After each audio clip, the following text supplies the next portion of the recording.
ছুটতে ছুটতে এসে গোপালকে কোলে নিয়ে বলতে লাগলো, হ্যাঁ রে গোপাল, তুই কেন এমন করছিস বাবা? তোর কি হয়েছে? তুই কথা বল গোপাল, তুই চোখ মেলে চা।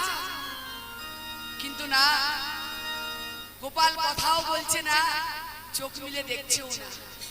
মা নন্দরানী ছেলেকে বুকে জড়িয়ে ধরে উচ্চ স্বরে কেঁদে চলেছে। রোহিণী বলল, যশোদা, তুই আমাকে একটা কথার জবাব দে তো ভাই, সত্য করে বলতো যে গোপালের অনিষ্ট হয় এমন কোন কাজ কি তুই করেছিস? বলে, দিদি গো, জবের থেকে গোপালের আমি মা হয়েছি, জবের থেকে গোপালকে আমি কোলে পেয়েছি, সেই দিন থেকে আমি কত নিয়ম পালন করেছি তুমি জানো? যেদিন থেকে আমি গোপালের মা হয়েছি সেদিন থেকে আমি কত নিয়ম কানুন পালন করেছি। তাই মা নন্দরানী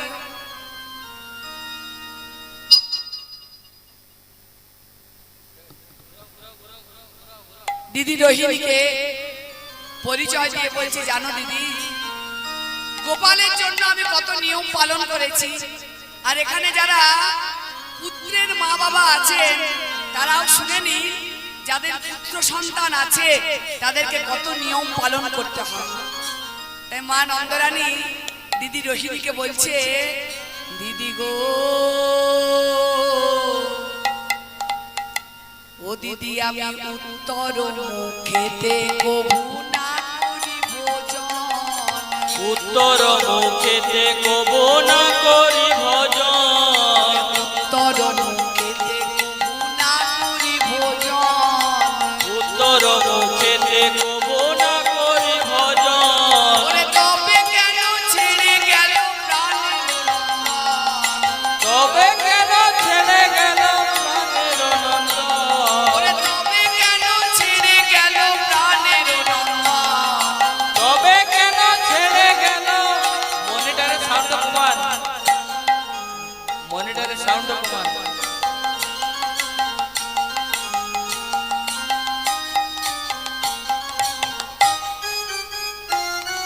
বলে, জানো দিদি, পুত্রের যারা মা বাবা হয় তাদেরকে উত্তর দিকে মুখ করে বসে ভোজন করতে নেই, তাহলে সেই পুত্রের বড় অকল্যাণ হয়ে যায়।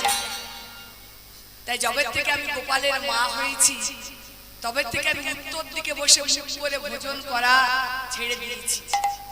আর শুধু কি তাই দিদি, গোপালের যাতে অকল্যাণ না হয় তার জন্য আমি আরো কি নিয়ম পালন করি জানো দিদি গো? ও দিদি, রাত্রি কালে আমি কবু দধি নাহি খাই, রাত্রি কালে আমি কবু দধি নাহি খাই, রাত্রি কালে আমি কবু দধি নাহি খাই, রাত্রি কালে আমি কবু দধি নাহি খাই। ওরে তবে কেন ছেড়ে গেল প্রাণের কানাই, আর তবে কেন ছেড়ে গেল প্রাণের দিদি কানাই, গো, তবে কেন ছেড়ে গেল প্রাণের কানাই, আর তবে কেন ছেড়ে গেল প্রাণের কানাই। যবে থেকে গোপালের মা হয়েছি তবে থেকে আমি রাত্রিকালে দধি খাই না। আমি জানি পুত্রের মাতা পিতা তারা রাত্রিকালে দধি খেলে পুত্রের বড় অকল্যাণ হয়। তাই দিদি গো, গোপালের মা হওয়ার পর থেকে আমি সব নিয়ম পালন করেছি। তবু আজ দেখো দিদি, আমার গোপালের কি হয়ে গেল। মা আমার কাঁদতে লাগলেন আর কেঁদে কেঁদে বলতে লাগলে, ওই আমায় মা বলে আর কে ডাকিবে, আমায় মা বলে আর কে ডাকিবে, মা বলে আমায় কে ডাকিবে, আমায় মা বলে আর কে ডাকিবে, আমার কাছে ননি কে চাহিবে, ওরে আমার কাছে ননি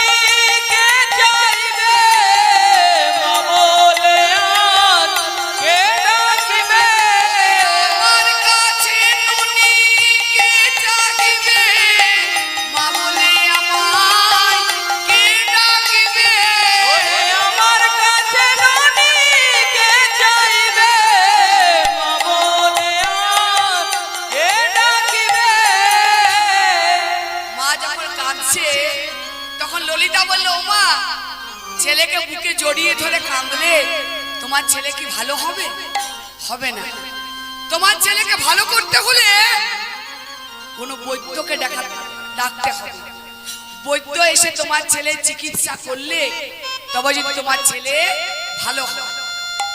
যশোদা বলে, ললিতা, তুই ঠিক বলেছিস মা, ঠিক বলেছিস। আমার এতক্ষণ কেন মনে আসেনি? যা মা যা, একবার গিয়ে যদি বৃন্দাবনের পথে কোনো বৈদ্যকে পাস, একবার ডেকে নিয়ে আয়।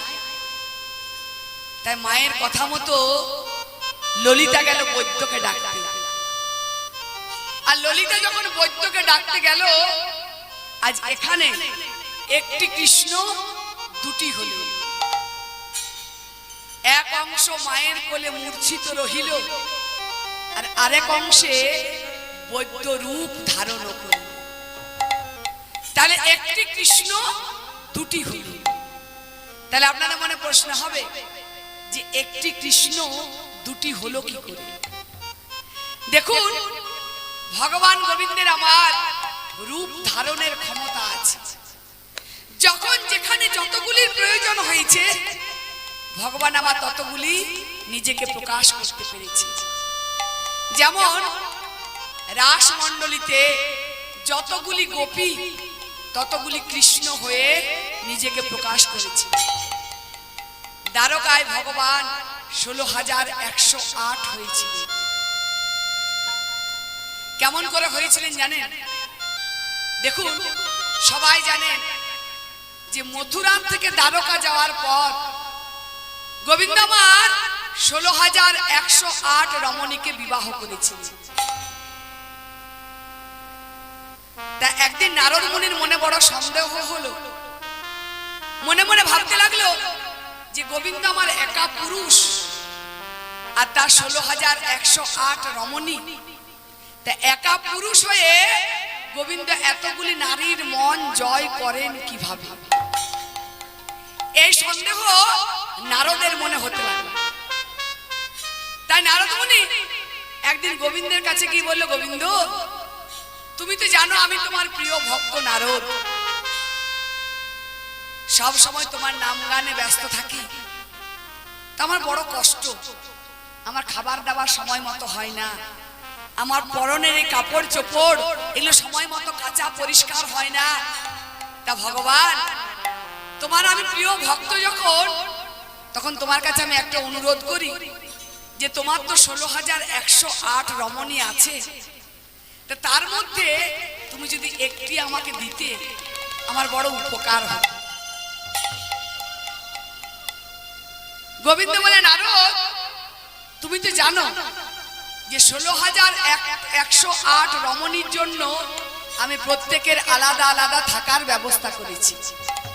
তা তুমি এক কাজ করবে, প্রত্যেকদিন সকালে এক একটা রমণীর ঘরে ঢুকে দেখবে, যে ঘরে আমি থাকবো না সেই রমণীকে তুমি তোমার কাছে নিয়ে যাবে। বলে, ভগবান তুমি ঠিক বলছো? হ্যাঁ নারদ, ঠিক বলছি। তুমি আমার এত বড় ভক্ত, তোমার জন্য এইটুকু করবো না? নিশ্চয় করবো। পরদিন সকালবেলা নারদ মুনি প্রথম জনের ঘরে ঢুকেছে। গিয়ে দেখলেন সেই রমণী গোবিন্দের সঙ্গে আলাপ আলোচনা করছে। সেই ঘর থেকে বেরিয়ে পাশের ঘরে গেলেন। সেই ঘরে দেখলেন সেই রমণী গোবিন্দের পদসেবা করছে। আবার সে ঘর থেকে আরেক ঘরে গেলেন, দেখলেন সেই রমণী গোবিন্দ কেশ বিন্যাস করে দিচ্ছে। আবার আরেক ঘরে গেলেন, দেখলেন সেই ঘরে রমণী আর গোবিন্দ নিশ্চিন্তে নিদ্রা যাচ্ছে। তাহলে যতগুলি ঘর, যতগুলি রমণী, নারদ মুনি ততগুলি গোবিন্দকে দেখতে পেলেন। তাহলে 16,108 রমণীর ঘরে 16,108 গোবিন্দকে দেখতে পেলেন। নারদ সব বুঝতে পেরে ছুটতে ছুটতে এসে গোবিন্দের চরণে পড়ে বলল, গোবিন্দ, তোমার উপরে আমি সন্দেহ করে ভুল করেছি, তুমি আমাকে ক্ষমা করে দাও। বলে, নারদ, তুমি আমার প্রিয় ভক্ত, তোমার মনে এই সন্দেহটা আসা ঠিক নয়। তাহলে দ্বারকায় ভগবান যখন 16,108 হলেন, অন্যদিকে রাসমণ্ডলীতে যত গোপী তত কৃষ্ণ হল। তাই আজ একটি কৃষ্ণ দুটি হল। এক অংশ মায়ের কোলে মূর্ছিত রহিল, আর আরেক অংশে বৈদ্য রূপ ধারণ করিল। বৈদ্য বেশ ধারণ করে বৃন্দাবনের পথে পথে ঘুরতে লাগলেন, আর মনের আনন্দে গাইতে লাগলেন, এই গোকুল নগরে প্রতি ঘরে ঘরে বেড়াই চিকিৎসা করি। গোকুল নগরে প্রতি ঘরে ঘরে বেড়াই চিকিৎসা করে। আবার যার যে বা ব্যাধি দিয়ে ঔষধি, যার যে ব্যাধি দিয়ে মরষধি, সারাইতে আমি পারি, সারাইতে আমি পারি। আর যার যে ব্যাধি দিয়ে যাব সধি, সারাইতে আমি পারে, সারাইতে আমি পারে। ওই আমার এমনি আছে ঔষধ জানা, এমনি আছে ঔষধ জানা, আমার এমনি আছে ঔষধ জানা। আমার এমনি আছে ঔষধ জানা। ওরে দূর হয়ে যায় ভবে রানা গোনা, এমনি আছে ঔষধ জানা। দূর হয়ে যায় ভবে রানা গোনা, এমনি আছে ঔষধ জানা। ওরে দূর হয়ে যায় ভবে রানা গোনা, এমনি আছে ঔষধ জানা। দূর হয়ে যায় ভবে রানা গোনা, এমনি আছে ঔষধ জানা। আর বৃন্দাবনের পথে পথে যখন বৈদ্য বেশ ধারণ করে ভগবান ঘুরে বেড়াচ্ছে, এদিকে ললিতা দূর থেকে বৈদ্য বেশী গোবিন্দকে দেখতে পেয়ে বলি, বৈদ্যরাজ, ও বৈদ্যরাজ, দাঁড়াও দাঁড়াও দাঁড়াও। আমার দাঁড়িয়ে পড়লেন। ললিতা ছুটতে ছুটতে গিয়ে করজোড়ে বৈদ্য বেশী গোবিন্দকে বলতে লাগলে, বলি দয়া করে একবার এসো বৈদ্যরাজ, বড় বিপদ মোদের হইয়াছে আজ। দয়া করে একবার এসো বৈদ্যরাজ, বড় বিপদ মোদের হইয়াছে আজ। দয়া করে একবার এসো বৈদ্যরাজ, বড় বিপদ মোদের হইয়াছে আজ। দয়া করে একবার এসো বৈদ্যরাজ, বড় বিপদ মোদের হইয়াছে আজ। ওরে নন্দের নন্দন চিকন কালা, অচেতনে আছে বাড়ল জ্বালা। নন্দের নন্দন চিকন কালা, অচেতনে আছে বাড়ল জ্বালা। আবার যদি তুমি তারে বাঁচাতে পারো, মনমতো নাম পেতে পারো। যদি তারে তুমি বাঁচাতে পারো, মনমতো দাম পেতে পারো। বলে, বৈদ্যরাজ, নন্দের বেটা কৃষ্ণ অচৈতন্য হয়ে মাটিতে পড়ে আছে, আর তুমি যদি তাকে সারিয়ে তুলতে পারো, তুমি যা চাইবে, অর্থ বলো, অলংকার বলো, মণিমুক্ত বলো, যা চাইবে তোমাকে তাই দেওয়া হবে।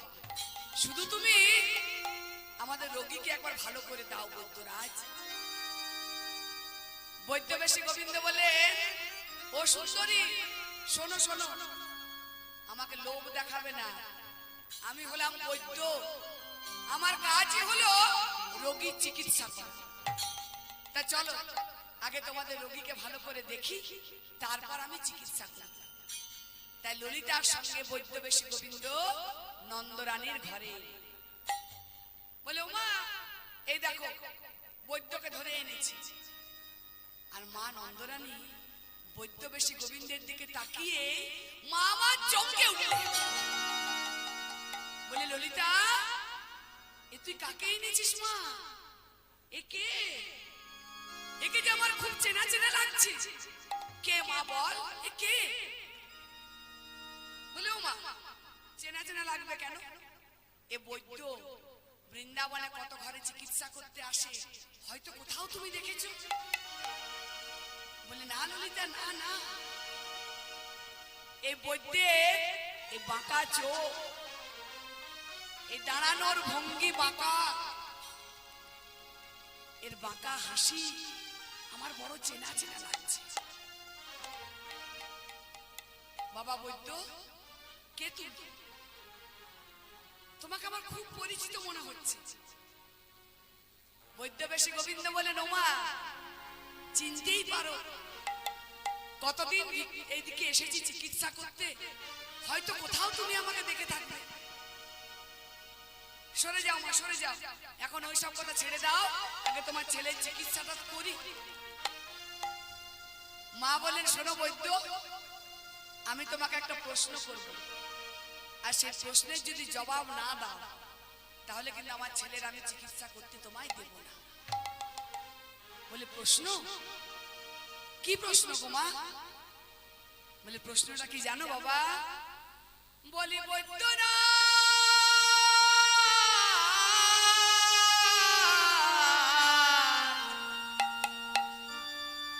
ও তোমার পরিচয়টি বলো, পরিচয়টি বলো, পরিচয়টি বলো, তোমার পরিচয়টি বলো, তোমার মাতা পিতার নামটি বলো, পরিচয়টি বলো, তোমার মাতা পিতার নামটি বলো, পরিচয়টি বলো, তোমার মাতা পিতার নামটি বলো, পরিচয়টি বলো। তোমার মাতা পিতার নামটি বলো, পরিচয়টি বলো। বাবা বৈদ্য, আগে তোমার পরিচয় দাও, তারপরে তুমি তোমার আমার ছেলের চিকিৎসা করবে। বলে, মা তুমি অদ্ভুত মা, ছেলে অচৈতন্য হয়ে পড়ে আছে, যা চিকিৎসা করতে দিচ্ছ না, আগে আমার পরিচয়টা এত জরুরি। তাহলে বেশ, শোনো আমার কি পরিচয় জানো মা?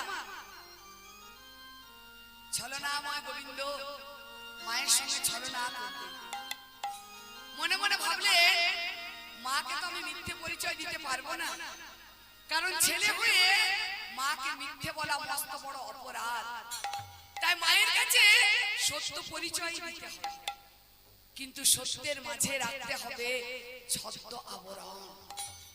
তাই বলে, মা আমার পরিচয় কি জানো? কে আমার মাতা পিতা শুনতে চাও?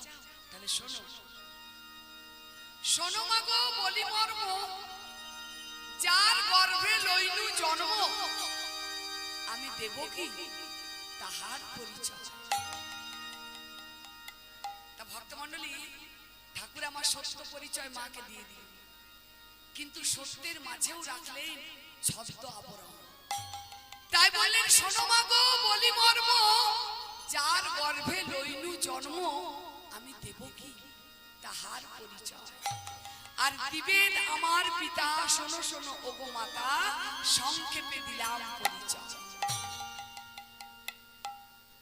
দিবেদ আমার পিতা, কেন বললেন? দি মানে 2 আর বেদ আমাদের 4, তাহলে 4 দুগুণে 8, 8 হলো অষ্ট বসু। ছলনাময় গোবিন্দ জানালেন, মা গো বসুদেব আমার পিতা। জানো মা, আমার বড় দুঃখ, আমার মাতা পিতা কারাগারে বন্দী আছে, আমি তাদের দুঃখ মোচন করতে পারি। আমি পরের ঘরে মানুষ হয়েছি, পরের মাকে মা বলি, নিজের মাকে মা বলতে পাই না। আমার খুব কষ্ট মা, খুব কষ্ট।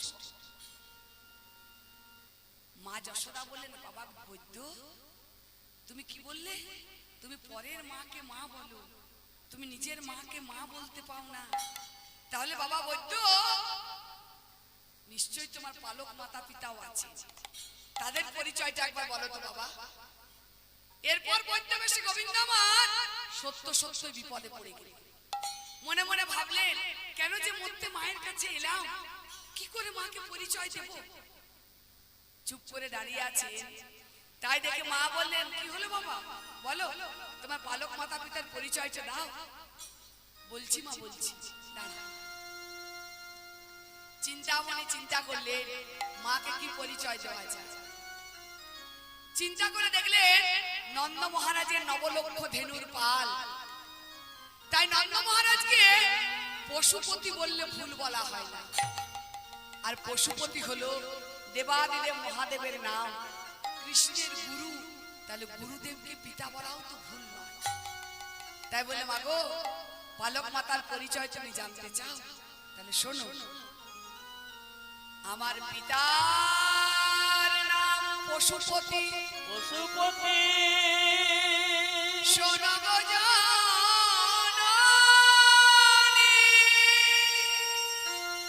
আর আমার মায়ের নাম, আমার মায়ের নাম, আমার মায়ের নাম, আমার। ও বাবা, তুমি শুধু আমারও মায়ের নাম আমারও মায়ের নাম বলছো, তোমার মায়ের নামটা বলো। বলছি মা বলছি, তুমি বড় ব্যাকুল হয়ে পড়ছো। শোনো মা, আমার পিতার নাম পশুপতি, শোনো গো জননী, আর আমার মায়ের নাম সুযশোদায়ী।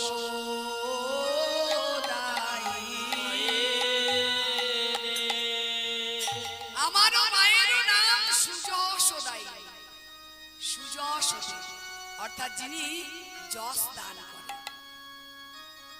বলে বাবা বৈদ্য, এরপর তুমি আমার ছেলের চিকিৎসা করো। মা সরে গেলেন।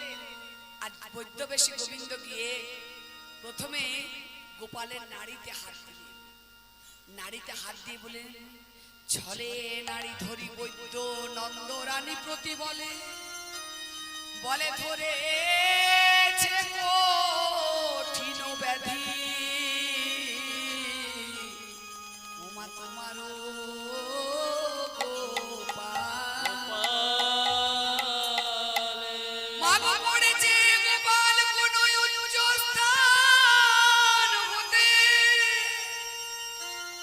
তাই তো হেন ব্যাধি হইল, লয় মনোচিতে।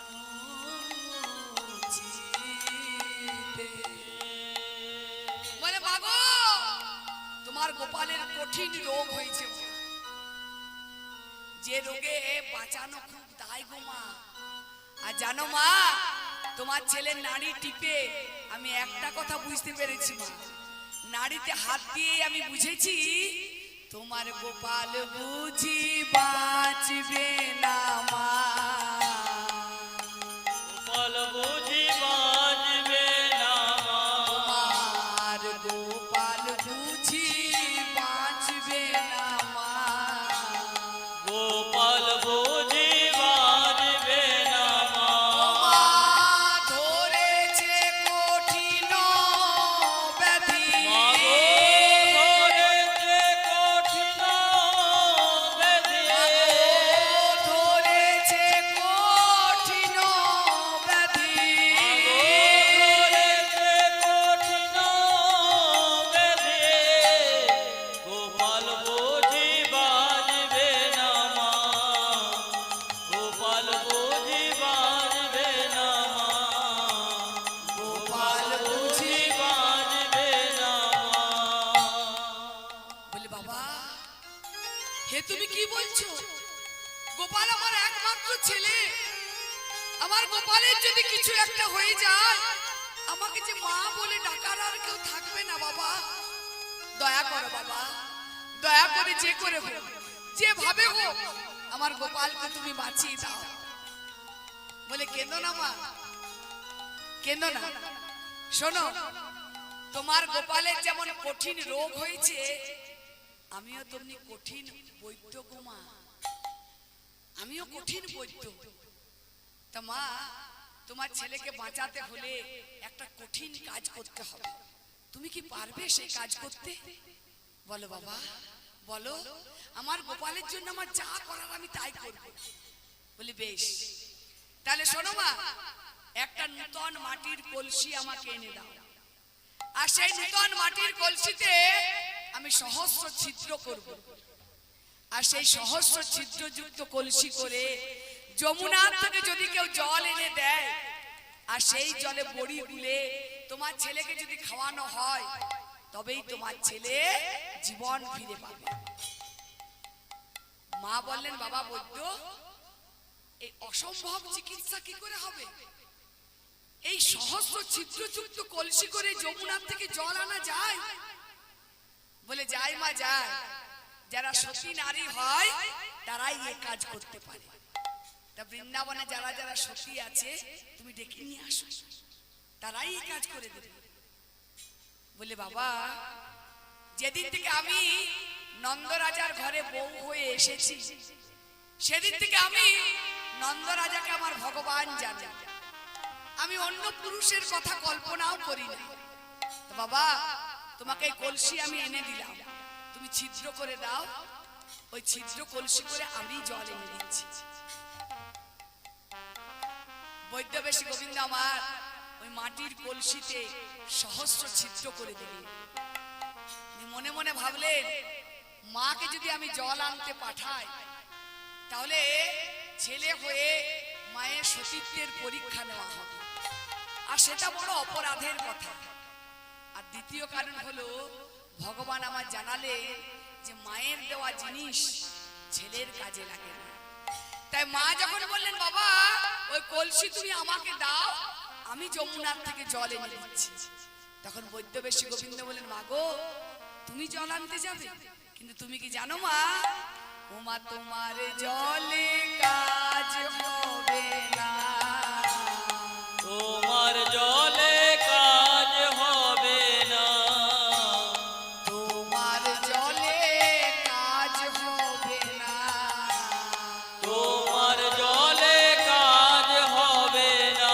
আগো তুমি জলে নো না মা, আগো জলে নো না গো, তুমি জলে নো না মা, আগো তুমি জলে নো না গো, তোমার জলে কাজ হবে না, তোমার জলে কাজ হবে না, তোমার জলে কাজ হবে না।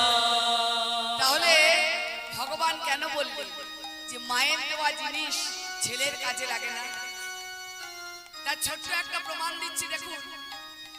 হিরণ্যকশিপুর আর প্রহ্লাদ, প্রহ্লাদ কৃষ্ণ ভক্ত, আর হিরণ্যকশিপুর কৃষ্ণ নাম সহ্য করতে পারে না। তা প্রহ্লাদ যত কৃষ্ণ কৃষ্ণ কৃষ্ণ কৃষ্ণ করে বেড়ায়, হিরণ্যকশিপুরের সর্বাঙ্গ রাগে জ্বলতে থাকে। তাই রাগের মাথায় একদিন প্রহ্লাদকে জ্বলন্ত অগ্নিকুণ্ডে ফেলে দিল। একদিন রাগের মাথায় মত্ত হাতির পায়ের সামনে ফেলে দিল, পাহাড়ের চূড়ার থেকে মাটিতে ফেলে দিল। তবু কিন্তু প্রহ্লাদকে কৃষ্ণ নাম ছাড়াতে পারবে না। যখন কিছুতেই নাম ছাড়াতে পারছে না, তা প্রহ্লাদের মা কয়াধু বড় সতী নারী ছিলেন। তা একদিন হিরণ্যকশিপুর গিয়ে কয়াধুকে বললে যে আজ প্রহ্লাদ তোমার কাছে অন্ন খেতে এলে, তুমি প্রহ্লাদের অন্নে তীব্র বিষ মিশিয়ে দেবে। আর কয়াধু সতী নারী, আর সতী নারীর ধর্মই হলো পতির বাক্য পালন করা। তাই প্রহ্লাদের অন্নে তীব্র কালকুট বিষ মিশিয়ে দিয়ে সেই অন্ন নারায়ণের সামনে রেখে বলেন, বাবা নারায়ণ, দয়া করো, দয়া করে আমার পুত্রের জীবন তুমি রক্ষা করো বাবা। তাই নারায়ণের সামনে কেঁদে কেঁদে মা আমার বলতে লাগলেন, নারায়ণ নারায়ণ নারায়ণ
যথাসময়ে প্রহ্লাদ এলো, মা ক্ষুধা পেয়েছি, খেতে দাও।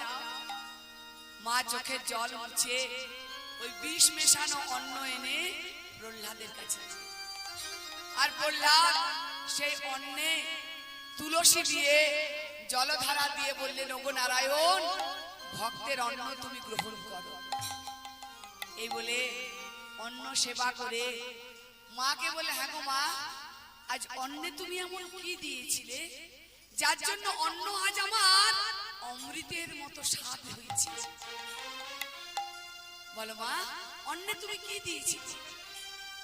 কয়াদু বললে, বাবা, আজ নারায়ণ তোকে রক্ষা করেছে।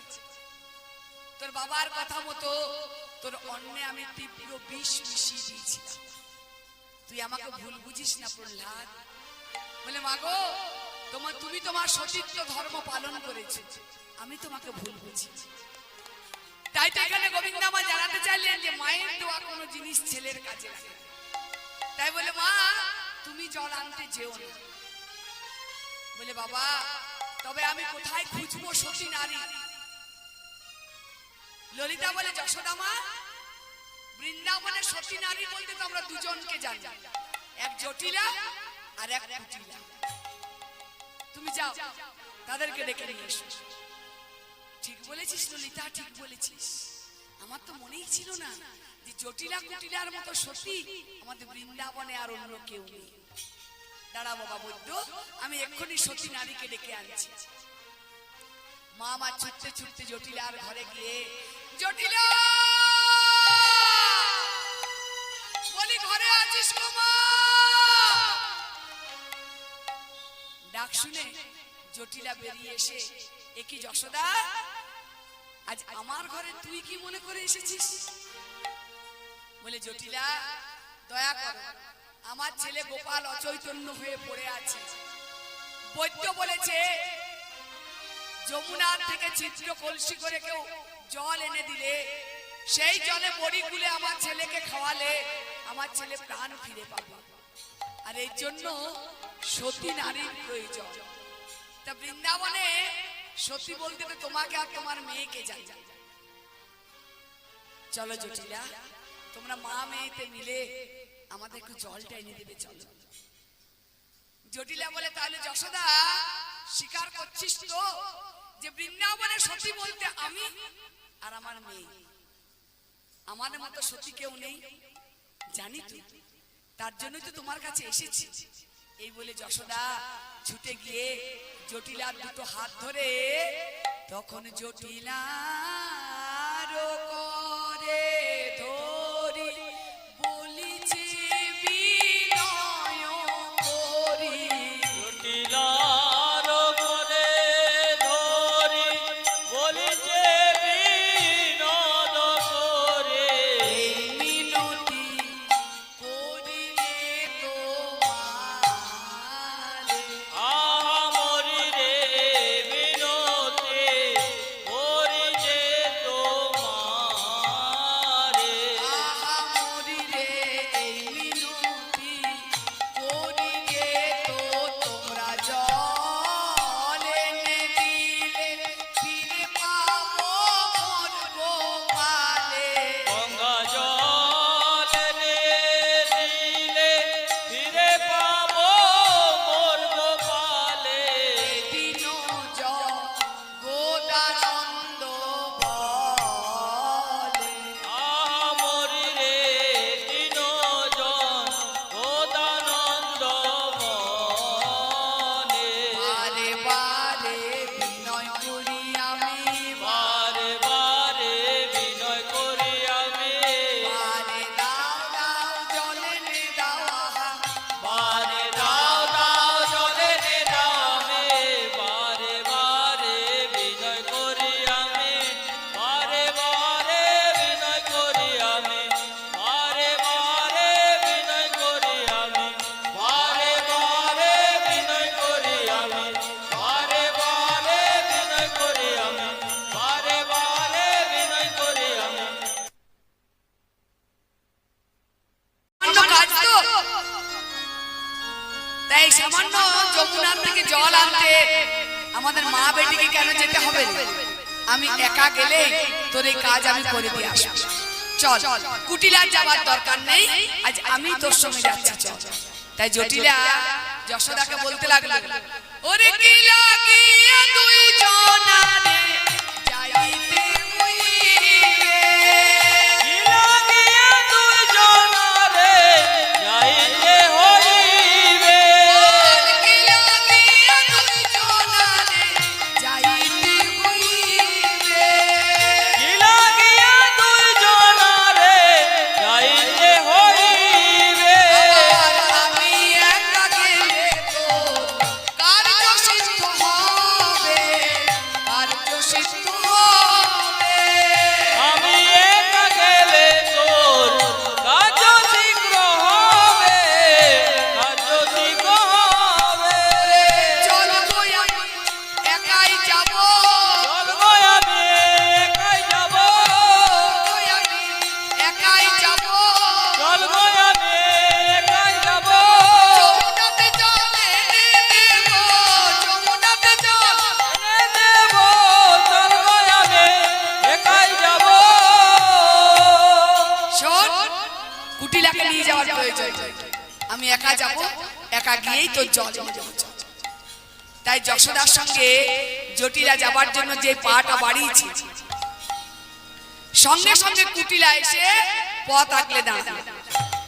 বলে মা, যশোদার সঙ্গে কোথায় যাচ্ছ? বলে শোন কুটিলা, ওর ছেলে গোপাল অচৈতন্য হয়ে মাটিতে পড়ে আছে। বৈদ্য বলেছে ছিদ্র কলসি করে যমুনার থেকে জল এনে দিলে, সেই জলে বড়ি গুলে ছেলেকে খাওয়ালে ওর ছেলেটা বেঁচে যাবে। আর তাই যাচ্ছি জলটা আনতে। কারণ বৃন্দাবনে সতী বলতে তুই আর আমি, আর এই জল আনতে বলে সতী নারীর প্রয়োজন। বলে মা, বয়সটা যত বাড়ছে বুদ্ধিটাও দেখছি তোমার ততই বাড়ছে। বলে হ্যাঁ গো মা, তুমি জানো না যে ওই যশোদার ছেলে গোপালটার জন্যই আমাদের ঘরের বউটা নষ্ট হয়েছে। ওই যশোদার ছেলে গোপালের জন্যই আমাদের আধা কলঙ্কিনী হয়েছে। আমি তোমাকে কিছুতেই যেতে দেব না।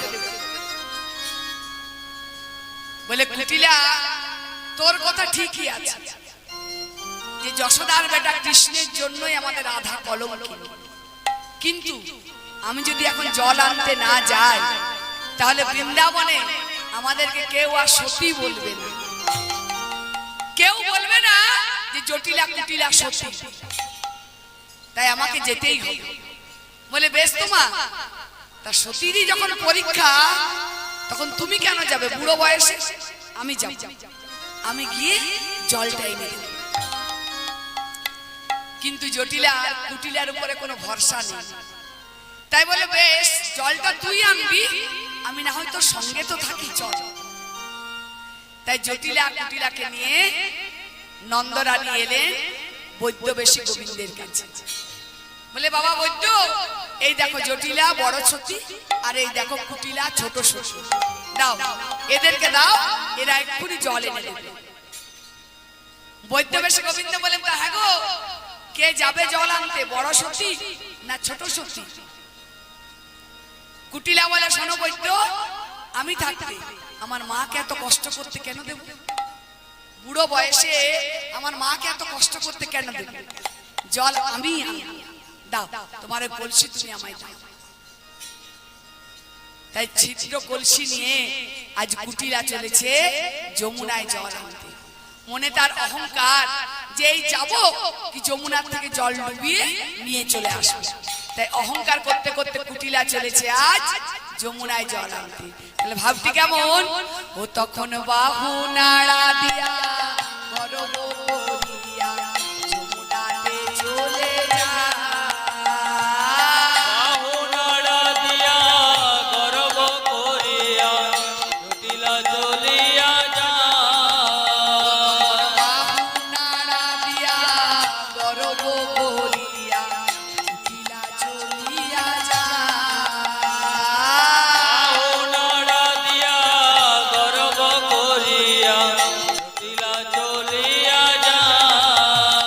আবার যমুনার জলে মন কুতূহলে, যমুনার জলে মন কৌতূহলে, যমুনার জলে মন কুতূহলে, যমুনার জলে মন কৌতূহলে, চিত্র কলসি বাহু নাড়া দিয়া গর্ব করিয়া জটিলা চলিয়া যায়। বাহু নাড়া দিয়া গর্ব করিয়া জটিলা চলিয়া যায়। আবার নাড়া দিয়া গর্ব করিয়া কুটিলা চলিয়া যায়। বাহু নাড়া দিয়া গর্ব করিয়া জটিলা চলিয়া যায়।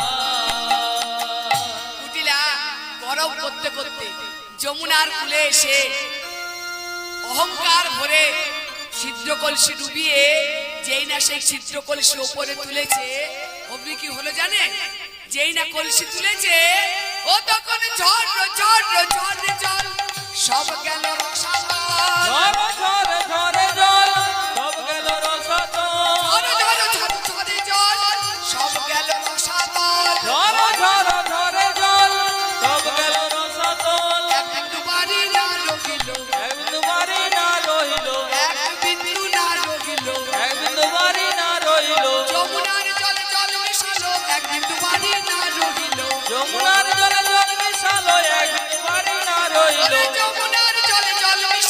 এক বিন্দু পানি না রইল। যমুনার জলে জল মিশালো এক বিন্দু পানি না রইল। ঝড় ঝড় ঝড়ে জল সব গেল রসাতল, ঝরঝর করে সব জল পড়ে গেল। কুটিলা ভাবলো দেখি প্রথমবার হলো না, আবার দেখি, আবার ডুবিয়ে যেই না তুলেছে আবার ঝরঝর করে সব জল পড়ে গেল। তাহলে কুটিলার অবস্থা কেমন হলো?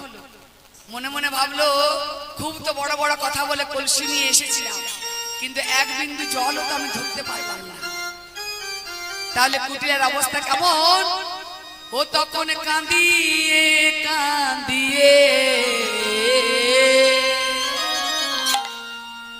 কলসি লইয়ে কুটিলা চলিয়া যায়। তখন কাঁদিয়ে কাঁদিয়ে কলসি লইয়ে কুটিলা চলিয়া যায়। আবার কাঁদিয়ে কাঁদিয়ে কলসি লইয়ে কুটিলা চলিয়া যায়। আর কাঁদিয়ে কাঁদিয়ে কলসি লইয়ে কুটিলে চলিয়া যায়। আবার লাজে আধো মুখে বৈদ্যের সম্মুখে, লাজে আলো মুখে বনের সম্মুখে শূন্য কলসি নামায়, শূন্য কলসি নামায়। লাজে আলো মুখে বনের সম্মুখে শুনো কলসি নামায়, শুনো কলসি নামায়। আর বৈদ্যবেশী গোবিন্দ ওই কলসির দিকে চেয়ে বলে হ্যাঁ গো সতী, বলি ও সতী, বলি কই কই সতী বাড়ি কই গো, কই কই সতে বাড়ি কই গো, কই কই সতী বাড়ি কই গো, কই কই সতে বাড়ি কই গো। শূন্য কলসি এনে নামালে কই কই সতী বাড়ি কই গো, শুনো কলসি নামালে কই কই সতে বাড়ি কই গো। শূন্য কলসি এনে নামালে কই কই সতী বাড়ি কই গো, শুনো কলসি নামালে কই কই সতে বাড়ি কই গো। কুটিলা বলে বৈদ্য তুমি ভণ্ড, বৈদ্য তুমি ভণ্ড, তোমার চিকিৎসা ভণ্ড। বলে হ্যাঁ গো, এই এত ছিদ্রযুক্ত কলসি করে কি যমুনার থেকে জল আনা যায়? বলে যশোদা একে এক্ষুনি বিদায় কর, বিদায় কর, এর থেকে তোর কোনো লাভ হবে না। আর জটিলা বলে ছি ছি জটিলা ছি, এত বড় বড় কথা বলে তো জল আনতে গেলি, পারলি আনতে? পারলি না। তাহলে আমার বংশের মুখে তুই চুনকালি কেন মাখালি বল? তোকে তো আমি নিষেধ করেছিলাম যে আমি যাব তুই যাস না, তুই তো আমার কোনো কথা শুনলি না। বৈদ্যবেশী গোবিন্দ বলেন ও বড় সতী রাগ করছো কেন? তা তোমার মেয়ে পারলো না, তুমি তো নিশ্চয়ই পারবে। বলে শোনো, আমি যদি না পারি তাহলে বৃন্দাবন কেন, এই ত্রিসংসারে অন্য কেউ পারবে না। তাহলে যাও যাও যাও, আর দেরি করো না, এক্ষুনি যাও, রোগীর অবস্থা মোটেও ভালো নয়। তাই জটিলা আজ কুটিলার মতোই গরম করতে করতে অহংকার করতে করতে চলেছে যমুনায় জল আনতে। তাহলে ভাবটা কেমন? তখন বাহু নাড়া দিয়া গরব করিয়া যমুনায় চলিয়া যায়। বাহু নাড়া দিয়া গর্ব করিয়া যমুনাতে চলে যা। বাহু নাড়া দিয়া গরব করিয়া যমুনাতে চলে যায়। বাহু নাড়া দিয়া গর্ব করিয়া যমুনাতে চলে যা। আবার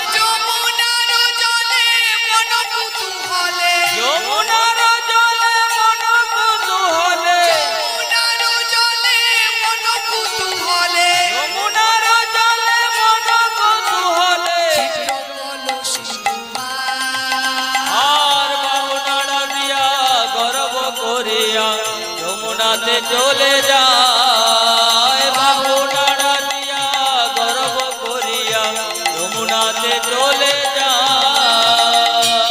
কুটিলার মতো জটিলাও কলসি ভর্তি করে সেই কলসি যেই না উপরে তুলেছে ও তখন ঝড় ঝড় ঝড় জল সব গেল সাগর। ঝড় ঝড় ঝড় জল সব গেল রসাতল। ঝড় ঝড় জল সব গেল সাগর। ঝড় ঝড় ঝড় জল সব গেল রসাতল। এক বিন্দু বাড়ি না রহিল, এক বিন্দু না রইল, এক বিন্দু বাড়ি না রহিল।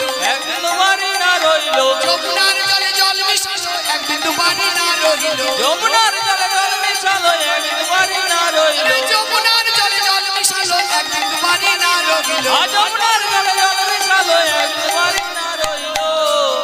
ঝরঝর করে সব জল পড়ে গেল। বারবার চেষ্টা করতে লাগলো একই ফল। এদিকে নন্দরানী ভাবছেন জটিলা যখন জল আনতে গেছে এক্ষুনি জল আনবে, বড়ি গুলে আমার ছেলেকে খাওয়াবো আর আমার ছেলে বেঁচে যাবে। আর অন্যদিকে জটিলার অবস্থা কেমন? আবার মনে মনে জটিলা ভাবছে তখন কেমনে বইতে রে দেখাবো বদন। মনে মনে জটিলা ভাবছে তখন কেমনে বলতে রে দেখাবো বদন। নন্দরানী মনে মনেতে ভাবে এখনই জটিলা জল আনিবে। নন্দরানী মনে মনেতে ভাবে এখনই জটিলা জল আনিবে। কিন্তু জটিলা শূন্য কলসি এনে বলে যশোদা কুটিলা ঠিক কথা বলেছে, এই বৈদ্য হচ্ছে ভণ্ড বৈদ্য। এ ভণ্ড, এ চিকিৎসা ভণ্ড, একে দূর কর দূর কর। যশোদা বলে বাবা বৈদ্য তাহলে আমার ছেলেটা কি বাঁচবে না বাবা? জটিলা কুটিলার মতো সত্যি যদি জল আনতে না পারে তাহলে ত্রিসংসারে আর কেউ যে পারবে না, তাহলে উপায় কি বাবা? বৈদ্য বেশি গোবিন্দ বলেন ওমা তুমি কেঁদো না, দাঁড়াও, আমি যেমন চিকিৎসা করতে পারি তেমনি আমি গণৎকারও বটি গো মা। আমি খড়ি পেতে অঙ্ক করতে যাই, দাঁড়াও তোমার ছেলের জন্য আমি খড়ি পাচ্ছি, দাঁড়াও খড়ি পেতে দেখি যদি সেই সতীর নামের অক্ষর উঠে আসে। তাই খড়ি পেতে বললেন ছলে অঙ্ক পাতি বৈদ্য নন্দরানী প্রতি বলে বলে মা গর নামে যতে করমণি তুমি ডাকো মা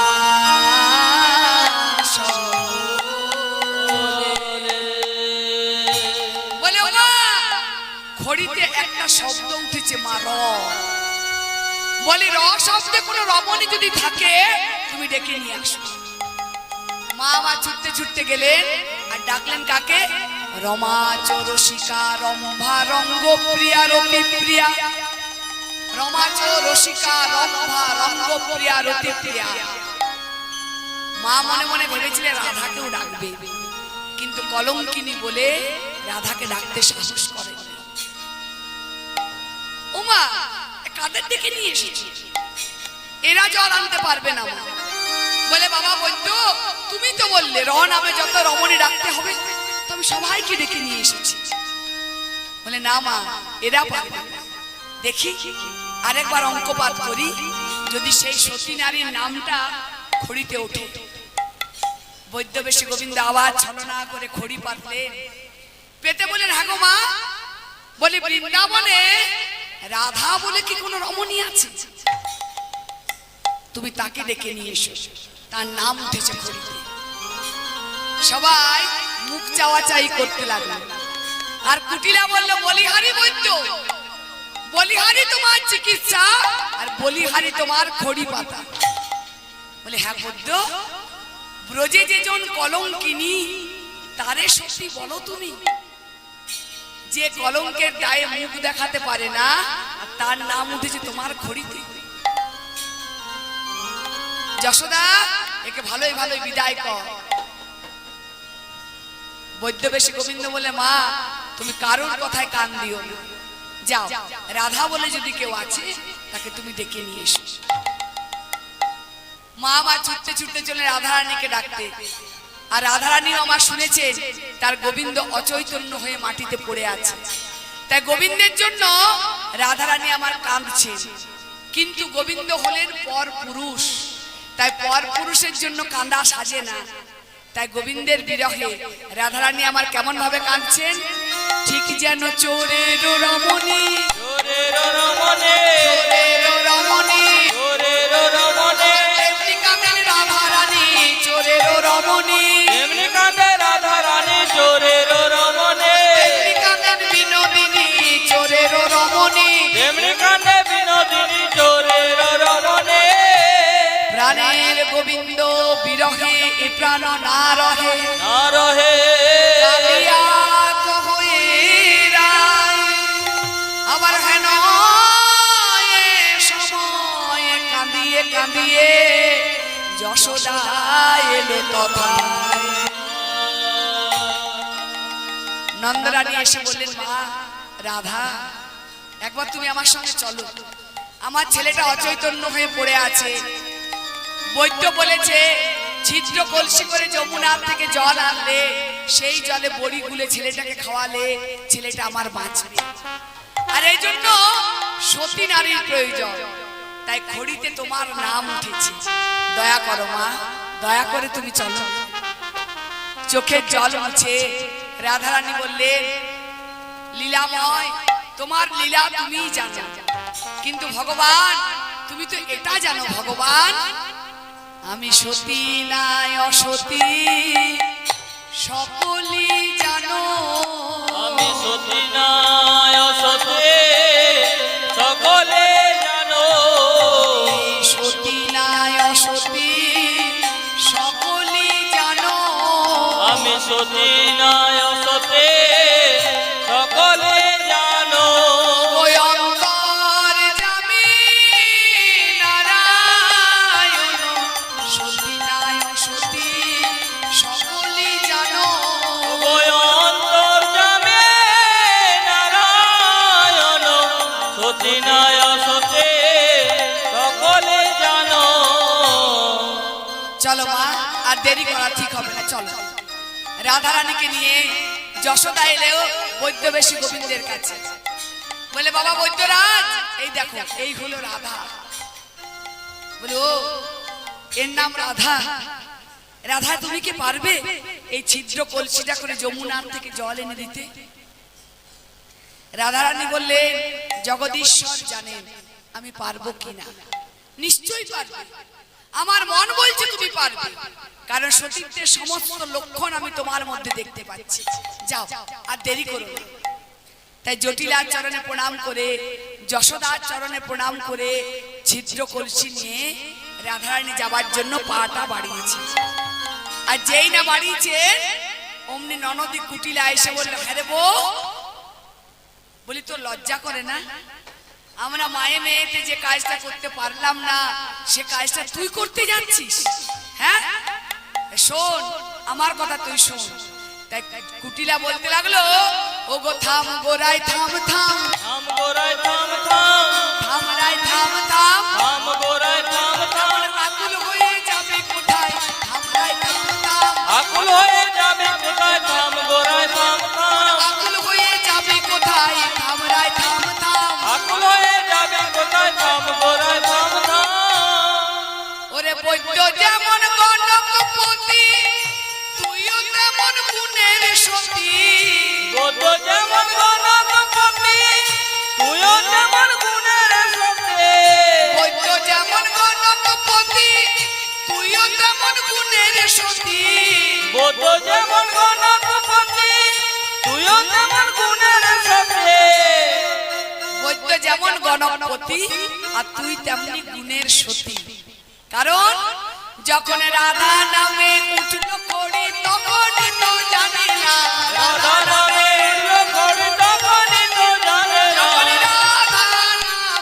রাধা নামে উঠল করি তখন তো জানি না। একরামে উঠলো খড়ি তখনই তো জানিলাম। থাম গোরাই থাম থাম, থাম গোরাই থাম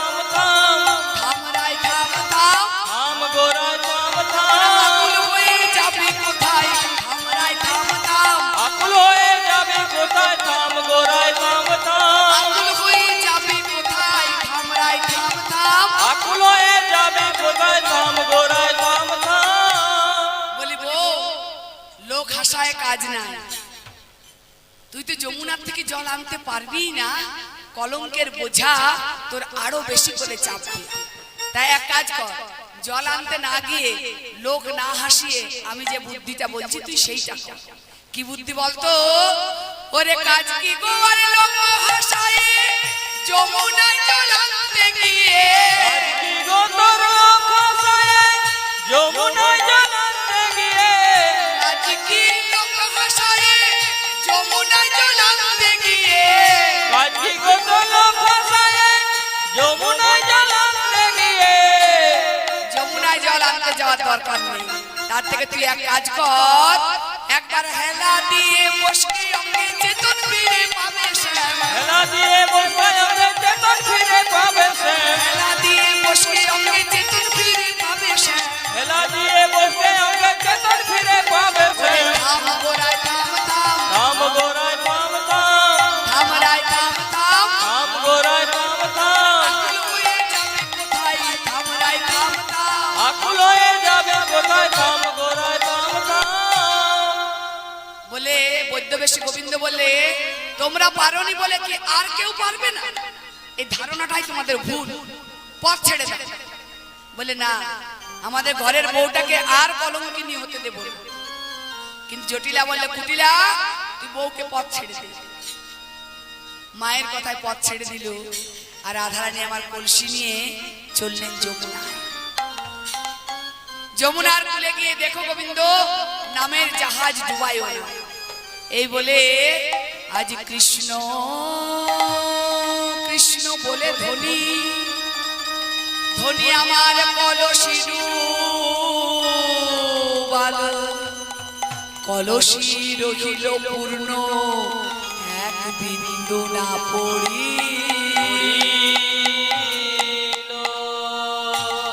কৃষ্ণ কৃষ্ণ বলতে বলতে কলসি ডুবিয়ে যেই না সেই কলসি তুলেছে, অমনি রাধারানী সহস্র ছিদ্রতে সহস্র কৃষ্ণ বদন দর্শন করবে। হলো কলসিতে শ্যাম চাঁদের উদয়, কলসিতে শ্যাম চাঁদের উদয়, কলসিতে শ্যাম চাঁদের উদয়। কলসিতে শ্যাম চাঁদের উদয়। ওরে যত ছিদ্র তত কৃষ্ণ, কলসিতে শ্যাম চাঁদের উদয়। যত কৃষ্ণ তত চিত্র, কলসিতে শ্যাম চাঁদের উদয়। আর আমাদের বৈষ্ণব ঠাকুর বললেন, কৃষ্ণময়ী জগৎ যার অন্তরে বাহিরে, বাহিরে যাহা যাহা নেত্র যায় তাহাই কৃষ্ণ স্মরণ। রে। রাধারানী আমার মনের আনন্দে কৃষ্ণ নাম করতে করতে পূর্ণ কলসি এনে নামালো বৈদ্যবেশী গোবিন্দের কাছে। সবাই মুখ চাওয়া চাই করতে লাগলো, কিন্তু জটিলার মনে বড় আনন্দ। জটিলা মনে মনে ভাবতে লাগলো, তাহলে আমার বউ অসতী কুলোটা নয়, আমার বউয়ের মতো সতী এ বৃন্দাবন কেন, এ ত্রিসংসারে অন্য কেউ নেই, আমার বউ আমার থেকেও বড় সতী। সবাই এক বাক্যে জয় বৃন্দাবনেশ্বরী রাধারানীর জয়। রাধারানী জয়ধ্বনি দিতে লাগলো। আর বৈদ্যবেশী গোবিন্দ কি করলেন, সে পূর্ণ কলসি হতে জল নিয়ে সেই জলে বড়ি গুলে কৃষ্ণ মুখে দিল। ব্রজেন্দ্র নন্দন তখন উঠিয়া বসিল। আর বৈদ্যবেশী গোবিন্দ বলেন, শোনো, বৃন্দাবনের প্রত্যেককেই আমি বলে রাখছি, একটা কথা মন দিয়ে শোনো, আজ হইতে রাধাই অসতী বলিবে যেই জন, বলিবে যে জন, ঘোর নরকেতে মগ্ন হইবে সেই জন। রাধাই সতী বলে তখন সকলে জানিল, জানিল আমারে যদু নন্দনের মনে আনন্দ বাড়িল। আনন্দ মনে অগাধ আনন্দ। বৈদ্যবেশী গোবিন্দ বলেই দিলে রাধাই যে অসতী বলবে সে ঘোর নরকে পচে মরবে।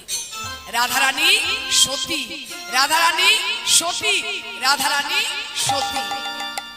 সবাই মনের আনন্দে তো বিদায় নিয়ে চলে গেল।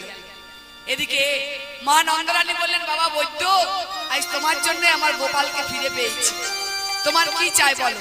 সোনা দানা, বসন ভূষণ, টাকা কড়ি, কি চাই বলো? বৈদ্যবেশী গোবিন্দ বলেন, মাগো শোনো, আমার কি চাই জানো? আমার রজত কাঞ্চন নাহি প্রয়োজন, রজত কাঞ্চন নাহি প্রয়োজন, শোনো শোনো মোর বাণী, শুনো শুনো মোর বাণী। বৈদ্যরাজ বলে তোমার গোপালে কোলে নেব একবার আমি। অবতরাজ বলে তোমার গোপালে কোলে নেব একবার আমি। আবার বৈদ্যরাজ বলে তোমার গোপালে কোলে নেব একবার আমি। অবতরাজ বলে তোমার গোপালে কোলে নেব একবার আমি। কিচ্ছু চাই না মা, শুধু তোমার ছেলেকে একবার কোলে নিতে চাই। বলে বেশ, তাহলে কিচ্ছু যখন চাই না, শুধু মুখে চলে যেও না, ক্ষীর সর ননি ছানা নিয়ে আসছি, দাঁড়া। মা আমার অন্তঃপুরে গেলেন ক্ষীর সর আনতে, আর অন্যদিকে বৈদ্যবেশী গোবিন্দ কি করলো জানে? ওরে যেই ক্ষণে বৈদ্যরাজ কৃষ্ণ কোলে নিল, যেখানে বৈদ্যরাজ কৃষ্ণ কোলে নিল, যেই ক্ষণে বৈদ্যরাজ কৃষ্ণ কোলে নিল, যেখানে বৈদ্যরাজ কৃষ্ণ কোলে নিল, কৃষ্ণ মিশাইয়া গেল, অবতরাজে কৃষ্ণ রূপ মিশাইয়া গেল, কৃষ্ণকে বৈদ্য রূপ মিশাইয়া গেল, কৃষ্ণকে বৈদ্য রূপ মিশাইয়া গেল, কৃষ্ণ অঙ্গে বৈদ্য রূপ মিশাইয়া গেল। মা এলেন ক্ষীরসর নিয়ে, বলে হ্যাঁ রে গোপাল, বৈদ্যকে তুই শুধু মুখেই পাঠিয়ে দিলি? মাকে মায়া দিয়ে ভুলিয়ে দিলেন, বলে মা গো, আমাকে খাওয়াও, আমাকে খাওয়ালেই তার খাওয়া হবে। মা আমার গোপালকে কোলে নিয়ে বসে ক্ষীর সর ননি ছানা খাওয়াচ্ছে। দূরে দাঁড়িয়ে রাধারানী সেই দৃশ্য দেখছেন। মা বলেন, ওগো রাধে, তুমিও এসো, আজ তুমি জল না এনে দিলে আমার গোপাল তো বাঁচত না। তাই মা আমার এক কোলে গোবিন্দকে আর এক কোলে রাধারানীকে বসালেন। একবার ক্ষীরসর খাওয়াচ্ছেন রাধারানীকে, একবার খাওয়াচ্ছেন গোবিন্দকে। তা ভক্তমণ্ডলী, মা আমার কোনোদিন রাধা গোবিন্দের যুগল মিলন দেখেন, তাই আজ মায়ের কোলেই হলো রাধা গোবিন্দের যুগল মিলন। আর তাই আমাদের বৈষ্ণব ঠাকুর বললেন, আজ মায়ের কোলে রাধা গোবিন্দের মিলন হইল, মিলন হইল, প্রেমানন্দে সর্বজনে সর্বজনে